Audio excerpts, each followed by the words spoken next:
السلام علیکم ورحمۃ اللہ وبرکاتہ۔ یہ ایک سوال ہے کہ شادی کے موقع پہ پروگرام کروانا دینی، اس کی شرعی حیثیت کیا ہے؟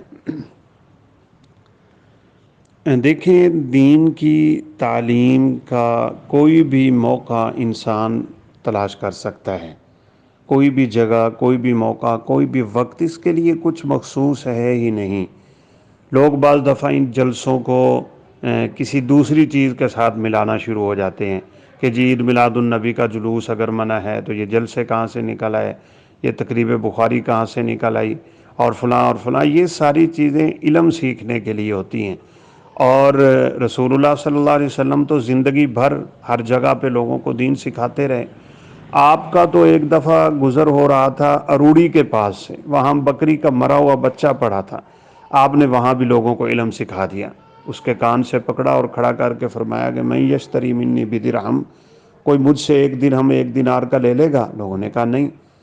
فرمایا اللہ رب العزت کے ہاں اس بکری کے بچے جتنی بھی وقت نہیں پوری دنیا کی، وہاں بھی آپ نے لوگوں کو علم سکھا دیا۔ تو آپ مسجد میں کتنا سکھاتے ہوں گے، آپ گھروں میں کتنا سکھاتے ہوں گے، محافل میں کتنا سکھاتے ہوں گے۔ دین سیکھنا سکھانا اور چیز ہے، دین کی باتیں کرنا کروانا اور چیز ہے، اور دنوں کو منانا اور چیز ہے۔ یہ بڑی ایک فرق رکھنے والی چیز ہے۔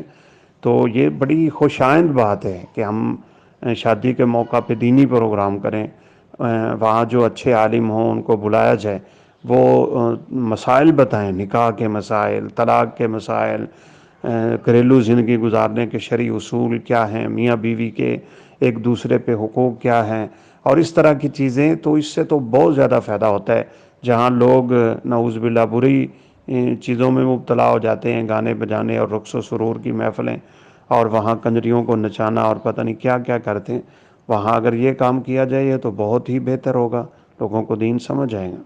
تو یہ کوئی حرج کی بات نہیں ہے، واللہ اعلم۔ السلام علیکم ورحمۃ اللہ وبرکاتہ۔